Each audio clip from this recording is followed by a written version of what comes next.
요한복음 13장 말씀은 다른 말씀보다도 더 특별하다고 생각을 합니다. 그 이유는 예수님이 죽음을 목전에 두시고 하신 말씀이기 때문입니다. 여러분, 사람이 죽음을 앞두고 어떤 말들을 할까요?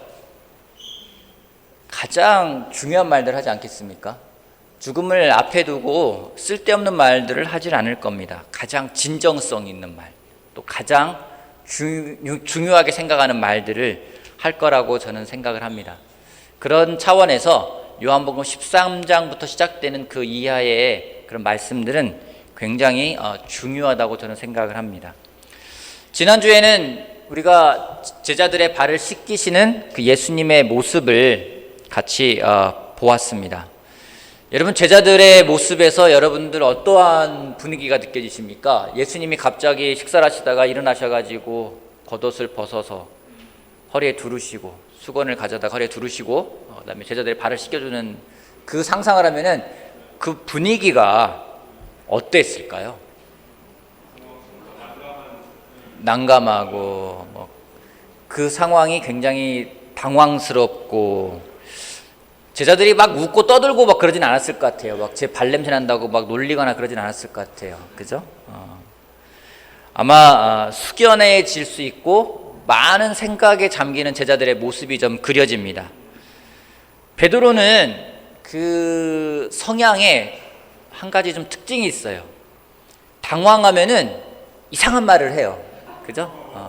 예수님이 변화산에서 변화될 때도 막 이상한 말, 여기에 초막셋을 지어가지고 살면 어떻겠습니까? 그러는 것처럼 갑자기 막 머리를 감겨달라 막, 그죠? 막 그런 얘기를 해요. 아마 그런 걸 통해서 볼 때 베드로도 적잖이 당황을 했구나. 당황을 해서 여기서 괜히 막 머리를 감겨달라, 막 발만이 아니라 뭐 목욕도 시켜달라, 막 그런 얘기를 하는 걸 보면은 그 당시 제자들의 분위기가 굉장히 당황스러웠겠구나, 좀 황당했겠구나라는 생각이 듭니다. 전혀 예상하지 못했던 것 같고요. 또 사회 통념에도 어긋나는 그런 일들이었기 때문에 예수님의 그 행동은 제자들을 당황시켰을 것임에 틀림없습니다. 하지만 많은 생각도 하게 되었을 것입니다. 여러분, 예수님의 그런 말씀을 전하는 모습을 성경이 표현할 때 예수님은 권위적이진 않으셨지만 그 누구보다 그 말씀에 권위가 있었다고 말을 하고 있습니다. 예수님의 말씀에는 왜 권위가 있었을까요? 맞습니다. 말로만이 아니라 예수님은 먼저 행동으로 또 삶으로 실천하시는 그 말씀을 전했기 때문입니다. 그렇기 때문에 진정으로 그 말에 어떤 권위가 있느냐는 그 말이 어떤 내용이냐보다도 그 사람의 삶이 어떠한 삶이냐에 따라 달려지는 거라 생각을 합니다. 말을 얼마나 잘하느냐에 따라서 그 사람 말이 권위가 있는 것이 아니라 그 사람 삶이 얼마나 뒷받침되는지가 중요한 부분입니다. 종종 저에게 어떤 분의 말씀이나 어떤 부분의 강연이나 어떤 부분의 그런 연설이나 이런 부분들이 좋다고 저한테 보내주신 분들이 있습니다. 그걸 들어보라고 하시는 분들이 있어요.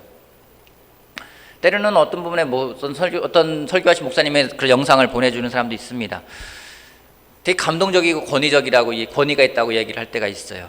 근데 솔직히 어떤 부분은요, 같이 설교하는 사람 입장에서 볼 때는 들어보면서 그다지 말씀 좀 어눌하신 것 같고 그다지 매끄럽지도 않은 것 같고, 근데 이 말씀이 왜 영향력이 있다고 말을 하는 거지? 라고 생각되어질 때가 있습니다.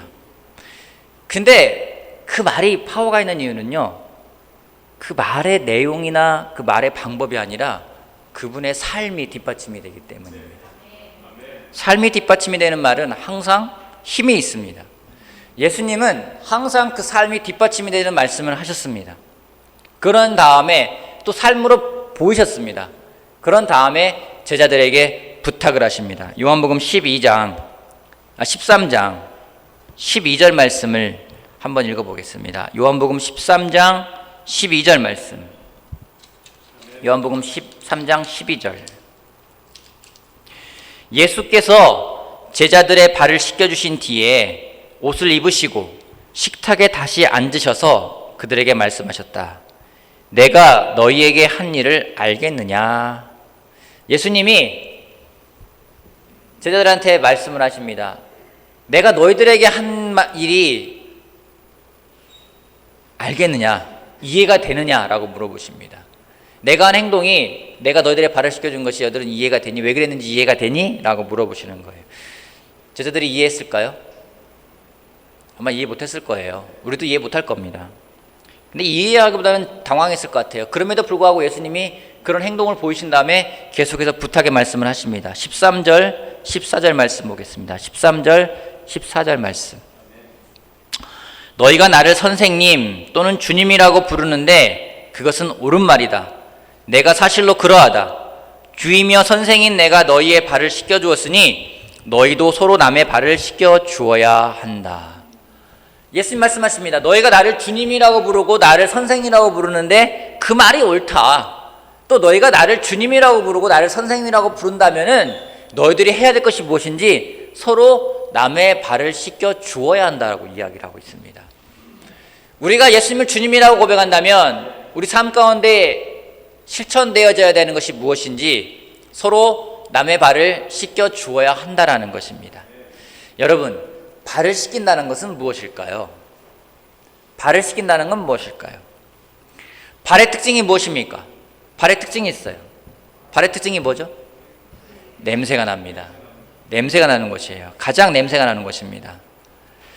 또 발을 씻긴다라는 그 특징은 뭐니? 상대의 발은 나를 낮추지 않으면 씻길 수가 없는 곳에 위치하고 있습니다.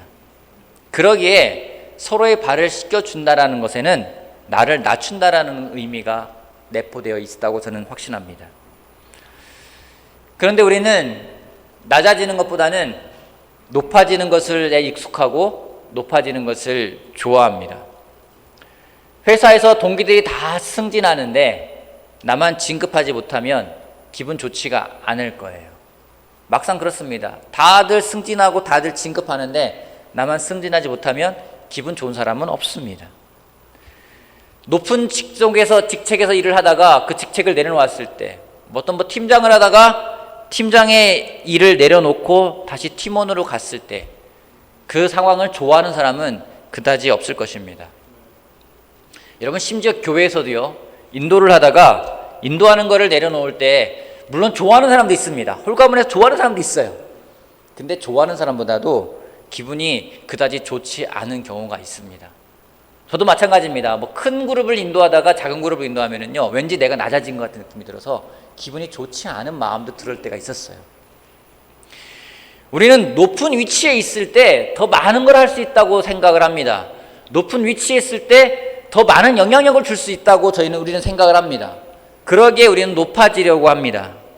그런데 예수님이 하신 것은 무엇인지 진정으로 누군가를 섬기고자 한다면, 영향력을 주고자 한다면 상대의 발을 씻겨야 된다고 이야기를 하고 있어요. 그만큼 낮아져야 된다고 이야기를 하고 있습니다. 누군가를 섬길 때는 나를 낮추지 않으면 그것은 불가능한 거라고 이야기를 하고 있습니다. 여러분, 우리가 다툽니다. 싸우는 일이 종종 있습니다. 친구랑 싸우기도 합니다. 자기 배우자랑 싸우기도 합니다. 가족과 싸우기도 합니다. 때로는 자녀와 싸우기도 합니다. 왜 싸우는 걸까요? 왜 형제지간에 때로는 싸우는 걸까요? 우리 젊은 형제를 굳이 얘기해서 하는 거, 화해했으니까 다 잊은 거고 없는 거고. 부모 자식이 싸우기도 합니다. 그죠? 우리 레연이하고 무선이하고 싸운 적 있나요, 없나요? 무선이가 워낙에 싸움을 잘 하지 않으니까 싸우지 않을 것 같아요. 여러분, 자매지간에 싸우기도 하잖아요. 그죠? 서연이 옆자리에 와 앉아 있는데 서연이하고 막내인 채연이하고 나이 차이가 꽤 나잖아요. 그죠? 싸울 때 있어요, 없어요? 있어요. 나이 차이가 10살이 나건 20살 차이가 나건 싸울 때가 있습니다. 여러분, 왜 싸우는 걸까요? 사람들이 싸우는 이유가 뭘까요? 의견이 안 맞을 때? 여러분, 의견이 안 맞는다고 다 싸우는 게 아니에요. 왜 싸우냐면요, 고만고만하기 때문에 싸우는 거예요. 비슷하기 때문에 싸우는 겁니다. 여러분, 부모와 자식이 싸우잖아요. 수준이 비슷하기 때문에 싸우는 겁니다. 아주 갓난아기 때는 부모하고 애가 싸우지 않습니다. 그죠? 근데 어느 정도 아이의 수준이 올라가는데 부모의 수준이 못 올라가면은 애하고 부모하고 싸우게 돼 있어요. 솔직히 설교 준비하면서 이 말하면서 제가 굉장히 많이 찔려요.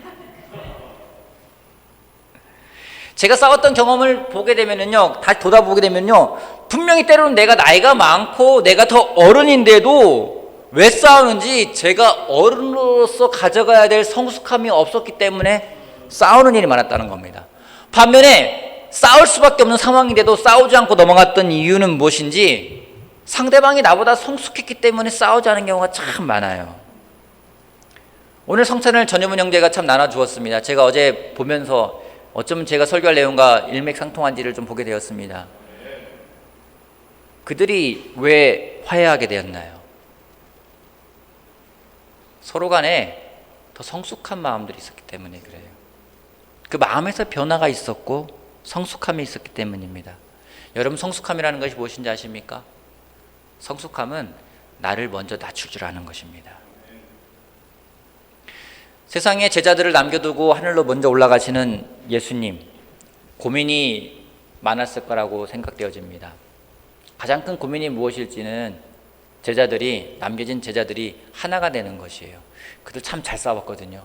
누가 높으냐 낮으냐 갖고 자주 싸웠어요. 그래서 그런지 17장에 나중에 보겠지만 17장의 내용의 기도를 보더라도 제자들이 하나가 되는 부분에 대해서 굉장히 많은 부분을 할애하면서 기도를 하십니다. 여러분, 어떻게 하나가 될 수 있을까요? 어떻게 가정이 하나가 될 수 있을까요? 어떻게 형제 자매가 하나가 될 수 있을까요? 어떻게 내 친구와 내 부모와 내 동료와 하나가 될 수 있을까요? 서로의 발을 씻겨줄 때 가능한 것입니다. 그림 하나 보여주시겠습니까? 천국과 지옥이라는 이야기를 들어본 적 있으실 텐데요, 여러분. 천국과 지옥의 수저라는 이야기를 들어보셨을 겁니다. 그림에 보면 나와 있는데요. 여러분, 천국과 지옥은요, 조건이 거의 비슷하다고 이야기를 합니다. 이 이야기에 의하면은. 근데 뭔지 다 들어보셨겠죠? 긴 숟가락, 긴 젓가락. 그걸로 지옥은 어떻게든 자기가 먹으려고 노력을 한다고 합니다. 뭐 아이디어를 막 내겠죠. 뭐 던져서 먹는다, 받아 먹는다부터 시작해가지고 뭐 별 아이디어 다 낼 것 같아요. 그러면서 막 서로 싸우고 안 되니까 짜증내고 그런다고 하는 것이 지옥이라고 합니다. 반면에 천국은 어떤 곳입니까? 서로 떠서 먹여주는 곳이에요. 서로 떠서 먼저 먹을 수 있게끔 도와주는 곳입니다. 같은 곳이지만 어떻게 하느냐에 따라서 지옥이 될 수도 있고요. 같은 곳이지만 어떻게 하느냐에 따라서 천국이 될 수도 있다라고 저는 생각을 합니다. 차이가 무엇입니까? 서로를 돌보느냐 돌보지 않느냐의 차이입니다. 우리가 서로를 돌볼 수 있다면은 그것은 천국이 될 겁니다. 반면에 우리가 돌보지 않고 내 것만을 챙기려 한다면은 그것은 지옥이 될 것입니다. 여러분, 천국이 어디입니까? 천국이라는 곳은요, 우리가 서로가 서로의 발을 씻길 수 있는 곳이 천국이라는 것이에요. 상대방이 가장 더러운 부분, 상대방이 가장 냄새나는 부분, 그분을 내가 기꺼이 씻겨줄 수 있는 곳, 또 나의 가장 냄새나는 부분, 나의 가장 더러운 부분, 숨기고 싶고 보여주고 싶지 않은 그곳, 그것을 드러낼 수 있는 곳, 그곳이 천국이라는 곳입니다. 여러분의 있는 곳은 천국입니까? 아니면 지옥입니까? 다시 질문하고 싶습니다. 여러분은 서로 남의 발을 씻겨주고 있습니까? 아니면 감추고 있습니까? 여러분의 발을 내밀고 있습니까? 아니면 여러분의 발을 숨기고 있습니까? 예수님 말씀하십니다. 너희가 나를 주님이라고 고백한다면, 너희가 나를 선생이라고 믿고 따른다면 너희는 서로 남의 발을 씻겨 주어야 한다고 이야기를 하고 있습니다. 우리 모두 예수님을 주님으로 하고 고백하는 사람으로서 서로의 발을 씻겨줄 수 있는 우리들이 되길 바라겠습니다. 발을 씻기기 위해서 낮추는 그 모습이 바로 성숙한 자세라 저는 확신합니다. 우리 모두 성숙하다면 싸움은 없을 것입니다. 우리가 서로 성숙하다면 서로를 돌보는 일에 우리를 기꺼이 헌신할 거라고 저는 생각을 합니다. 우리 서로 발을 내민 발을 서로 씻겨줄 수 있는 우리들이 되길 바라겠습니다. 계속 말씀하십니다. 15절 말씀이요. 내가 너희에게 한 것과 같이 13장 15절 너희도 이렇게 하라고 내가 본을 보여준 것이다. 내가 진정으로 너희에게 말한다. 종이 주인보다 높지 않으며 보낸받은 사람이 보낸 사람보다 높지 않다. 예수님 말씀하십니다. 뭐라는지, 내가 너희에게 왜 이렇게 했는지 아니? 내가 너희에게 이렇게 한 것은 너희도 이렇게 하라고 내가 본을 보여준 거야. 내가 본보기를 보여준 거야 라고 말씀하십니다. 여러분, 예수님이 이 땅에 오신 목적이 뭔지 아십니까? 우리를 죄에서 구원하시기 위한 부분도 있습니다. 이 땅에 오신 가장 큰 이유 중에 한 가지는 저는 여기 있다고 생각합니다. 본을 보여주시기 위해서요. 이그젬플, 본보기가 되기 위해서요. 왜 본을 보여주는 걸까요? 여러분, 때로는 아이들한테 뭔가 시범을 보여주죠. 왜 그걸 보여주는 걸까요? 따라하라고 보여주는 거예요. 아이들은 따라하는 걸 좋아하나요? 따라하는 걸 싫어하나요? 따라하는 걸 좋아해요. 말 따라하게 하면은요, 애들은 끝까지 따라합니다. 한번 시작하면은 멈추라고 해도 멈춰, 그만해도 따라하고 막 계속 따라해요. 그리고 계속 합니다. 그리고 깔깔깔 무서워하고 재밌어요. 근데 여러분, 어른들은 어떻습니까? 따라하면 어떻습니까? 유치하게 왜 그래? 그걸 유치하다 생각을 해요. 어른이 되어가면서 누군가를 따라하는 것을 싫어합니다. 여러분, 예수님을 믿는다는 게 뭘까요? 예수님을 믿는다는 것은요, 예수님을 따라하는 거예요. 때로는 제자로 살아가면서, 올드 크리스찬이 되어가면서 제자 생활을 해가는데 그 신앙생활이 힘들다고 생각하는 사람들이 있습니다. 힘들게 느껴지는 사람들이 있습니다. 저도 그런 사람 중에 한 명이기도 합니다. 왜 힘든 걸까요? 제자로 오래 살면 더 쉬워야 되는 거 아니에요? 제자로 더 오래 살면 더 기뻐지고 더 고민도 없고 더 행복해져야 되는 거 아니겠습니까? 근데 제자로 살아갈수록 때로는 힘들다 느껴질 때가 있어요. 왠지 아십니까? 우리가 따라하지 않기 때문에 그래요. 머리가 컸어요. 더 이상 예수님을 따라하려 하지 않습니다. 따라하는 게 식상해 보여요. 따라하면 왠지 유치해 보입니다. 왠지 따라하기보다는 내 방식대로 하려고 할 때가 더 많습니다. 솔직히 되지도 않는 머리를 굴려가면서 뭔가 막 만들어내려고 할 때가 있어요. 예수님이 본을 보여주셨는데도 내 방식대로 살아가려고 할 때가 많이 있습니다. 제가 믿는 것은, 확신하는 것은 그러기 때문에 힘든 거라고 저는 생각을 합니다. 여러분, 내 방식대로 살아간다면요, 예수님이 이 땅에 와서 보여주신 것은 아무런 의미가 없는 것이 되어버립니다. 아이 때는 따라하다가도 우리가 어른이 된 것처럼 생각하면서 따라하지 않는 경우가 있습니다. 여러분, 우리가 물론 성인이 돼야 되겠지만은 영적으로는 아이처럼 되어야 됩니다. 영적으로 어른이 되는 순간 우리는 망하게 됩니다. 영적으로 더 이상 예수님을 따라하지 않으려 하는 순간 우리는 망하게 됩니다. 진짜 능력이 뭔지 아십니까? 진짜 능력은요, 따라하는 거예요. 따라할 수 있는 게 능력이에요. 잘하고 싶으면 어떻게 하면 되는지 아십니까? 잘하는 사람 따라하면 돼요. 공부 잘하는 사람이 되고 싶으면요, 공부 잘하는 사람 따라하면 돼요. 운동 잘하는 사람 되고 싶으면요, 운동 잘하는 사람 따라하면 되는 거예요. 여러분, 제자가 누굽니까? 제자가 무엇입니까? 제자는 예수님을 따라하는 것입니다. 그것을 잊지 않는 우리가 되길 바라겠습니다. 히브리서 기자는 이야기합니다. 예수를 깊이 생각하라고 이야기를 하고 있어요. 예수님을 깊이 생각한다는 게 뭐예요? 그분을 따라하는 겁니다. 세상에는 저작권이라는 게 있습니다. 그래서 따라하면은 저작권법에 걸립니다. 그래서 따라하지 말라고 세상은 가르치고 있어요. 근데 예수님의 것에는요, 저작권이 없어요. 잘 따라하는 사람이 최고예요. 계속 써도 상관없어요. 저작권이 없습니다. 영적인 저작권은 없습니다. 그러기에 예수님을 따라하길 바랍니다. 예수님 분명히 말씀하셨어요. 내가 본을 보인 이유는 너희가 이것을 따라해라 라고 말씀하고 계십니다. 우리가 아는 걸로 그치는 것이 아니라 예수님을 따라할 수 있는 우리가 되길 바라겠습니다. 아멘. 마지막으로 17절 말씀 보겠습니다. 17절 같이 한번 읽어볼까요? 17절 너희가 이것을 같이 한번 읽어볼게요. 17절 말씀 요한복음 13장 17절 말씀. 자, 시작. 그쵸. 너희가 이것을 알고 그대로 하면 뭐가 있다고요? 여러분 복 받고 싶습니까? 네, 복 받고 싶은 사람들은 아멘 하시면 됩니다. 여러분 복 받는 비결이 있어요. 뭐래요? 어떻게 하래요? 너희가 이것을 알고 알아야 돼요. 그 다음 뭡니까? 어떻게 하래요? 그대로 하래요. 그대로 하면 그대로 하래요. 예수님이 복 받는 비결을 말씀하고 계십니다. 우리 복 좋아하잖아요. 다른 데 있는 게 아니에요. 실천하는 데 있는데 어떻게 실천하는지 그냥 그대로 예수님이 한 거를 내가 알면은 그대로 하면 되는 거예요. 여러분 우리가 문제가 뭔지 아십니까? 우리 문제는요 모르는 데 있지 않아요. 우리의 문제는요 아는데 하지 않는 거예요. 어떻게 발을 씻게 되는지 모릅니까? 압니다. 발이 냄새 난다는 거 모릅니까? 압니다. 발을 씻기려면 나를 낮춰야 된다는 거 모를까요? 압니다.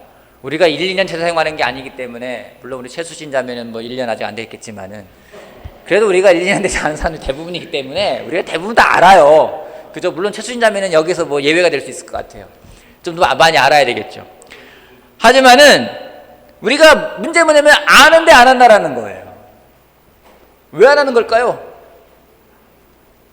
여러분 그게 믿음이라는 겁니다. 알고 하지 않는 게 믿음이 없는 거예요. 알고 우리가 하는 것이 중요합니다. 성경에 예수님 말씀하고 계세요. 니네들 복 좋아하지? 복 받는 비결 알려줄까? 니네 알고 있는 거 그대로 해. 그럼 되는 거야. 책을 많이 읽는, 제가 한번 예번 나눈 적이 있는데 책을 많이 읽고 책 읽는 게 좋아하는 그런 분이 계셨습니다. 책 읽는 게 왜 좋냐고 물어보니까 눈이 글을 따라가면은 글자가 이렇게 머리로 딱 들어간대요. 근데 그 느낌이 너무 좋대요. 저는 이해가 안 돼요. 이해되시는 분들은 다 서울대 갈 수 있는 분들입니다. 이렇게 책을 눈으로 읽으면은 눈이 글자를 따라가면은 글자가 이렇게 머리로 딱 들어가는 느낌이 든대요. 근데 그 느낌이 너무 좋대요. 이해되십니까? 근데 그분이 하실 말씀이 있어요. 자기는 책을 좋아하고 책을 많이 읽는데 진짜 책을 잘 읽는 사람이 하나 있다고. 그분의 동생이래요. 그래서 몇 권이나 읽을 수 있는데 그러세요. 그러니까 걔는 1년에 한 권 읽을까 말까? 근데 왜요? 나는 읽는 걸 좋아하는데 걔는 한 권 읽는데 읽으면 그걸 하더라. 여러분 책을 많이 읽는 게 좋은 거 물론 좋습니다. 많이 읽으세요. 더 좋은 게 뭔지 아십니까? 한 권을 읽더라도 한 페이지를 읽더라도 그거를 하는 거예요. 저는 성경 100번 읽었어요. 성경 1000번 읽었어요. 여러분 성경을 100번 읽고 1000번 읽는 것도 중요합니다. 더 중요한 게 뭔지 아십니까? 내가 오늘 한 절을 읽었더라도 그것을 내 삶 가운데 실천하는 게 더 중요하다는 거예요. 그게 복받는 비결이라고 예수님 말씀하고 있어요. 너희가 이것을 알고 있으면 그리고 그대로 하라고요. 그러면 너희가 복이 있다고 예수님이 말씀하고 있습니다. 누가 더 나은 사람입니까? 많이 알고 있는 사람이 나은 사람입니까? 아닙니다. 한 가지를 알더라도 그것을 실천한 사람이 복이 있다라는 겁니다. 예수님이 계속 똑같은 말씀하고 계세요. 먼저 본을 보이십니다. 그리고 너희가 나를 주님이라고 한다면은 이것을 그대로 따라하라고 이야기를 하고 있어요. 그 다음 말합니다. 이해가 되느냐? 이해가 되면은 그대로 하라고 이야기하고 있어요. 계속해서 강조하십니다. 하라고요. 결국 삶입니다. 삶. 지식이 아닙니다. 결국 삶입니다. 얼마나 많이 알고 있느냐, 얼마나 내가 많이 이해했느냐, 그걸 떠나서 더 중요한 건 결국 내가 오늘 그것을 어떻게 살아내고 있느냐입니다. 크리스찬으로 살아가면서 오래 살아갈수록 아는 게 많아져요. 근데 이게 아는 게 병이에요. 왜요? 알고 하지 않기 때문이에요. 안다면 실천하시길 바랍니다. 영크리스찬 때는 너무 기뻐요. 감사해요. 왜요? 아는 것도 없고 그것만 하면 되기 때문에요. 근데 크리스찬으로서 나이가 먹어가면서 아는 건 많은데 그대로 안 해요. 괴로워요. 그만큼 세상에 괴로운 것도 없어요. 그래서 막 욕 들지 않습니까? 차라리 몰랐더라면 괜찮았을 텐데. 죄가 뭔지도 알고 의로운 게 뭔지도 알고 다 알아요. 그래서 삶의 뒷받침이 안 돼요. 그래 괴로운 거예요. 근데 예수님이 아주 간단하게 말씀하고 계세요. 괴로워하지 마. 우리 좋아하는 나이키 광고 Just do it. 그냥 하라는 거예요. 어떻게 해요? 내가 보여줬잖아. 그대로 하면 돼. 발을 어떻게 씻겨야 되나요? 예수님 보여줬잖아요. 그냥 허리에 수건 두르고 닦으면 돼요. 그리고 수건 닦아주면 돼요. 그걸 우리가 막 연구합니다. 비누칠을 몇 번 해야 되는지, 어떻게 닦아줘야 되는지, 발 모양을 어떻게 닦아야 되는지 막 연구하고 고민해요. 예수님 전혀 그런 말씀 안 하세요. 그냥 너희가 알고 있으면 그대로 하라고. 그런 사람이 복이 있다고 하나님은 말씀하고 계십니다. 결국 삶입니다. 점점 제가 더 중요하게 생각되는 게 그거예요. 앞으로 우리가 오프라인으로 만나는 것은 어려울지도 모르겠습니다. 몇 년 갈지도 모르겠습니다. 이렇게 아마 우리가 뭐 2년을 살아야 되는지 3년을 살아야 될지도 모르겠어요. 여러분, 그런 가운데 우리가 어떻게 영향력 있는 사람들이 되어지겠습니까? 우리가 이러는 가운데 어떻게 우리가 말씀 전하는 것을 사람들이 믿을 수 있게 하겠습니까? 이렇게 여러분 그냥 한 달 살고 끝나는 게 아니에요. 생각해 보세요. 2년을 살아야 된다. 어떻게 하시겠습니까? 3년을 살아야 된다. 그럴 일이 벌어질지도 모르는 거예요. 많은 사람들이 그렇게 예상하고 있어요. 그 가운데 우리가 어떻게 영향력 있는 사람을 살아가겠습니까? 결국에는 우리가 믿는 그 말씀을 우리 삶 가운데 실천하는 길밖에 없습니다. 서로의 발을 씻기는 것밖에 없습니다. 내 발을 내미는 것밖에 없습니다. 예수님처럼 따라하는 것밖에 없습니다. 크리스찬은 솔직히 예수쟁이는 따라쟁이입니다. 예수님을 따라하는 겁니다. 그럴 때 예수님 약속하셨어요. 그런 사람이 복이 있다고. 저는 우리 모두가 복받는 사람이 되기를 바랍니다. 예수님이 말씀하신 것을 알고 있다면 그대로 실천함으로 복받는 한 명 한 명이 되기를 바랍니다. 우리의 본보기이신, 우리의 삶의 롤모델이신 그 예수님을 우리가 주님이라고 부르고 선생이라고 부른다면은 우리도 예수님을 따라서 서로의 발을 씻겨주는 한 명 한 명이 되기를 바라겠습니다. 마치겠습니다.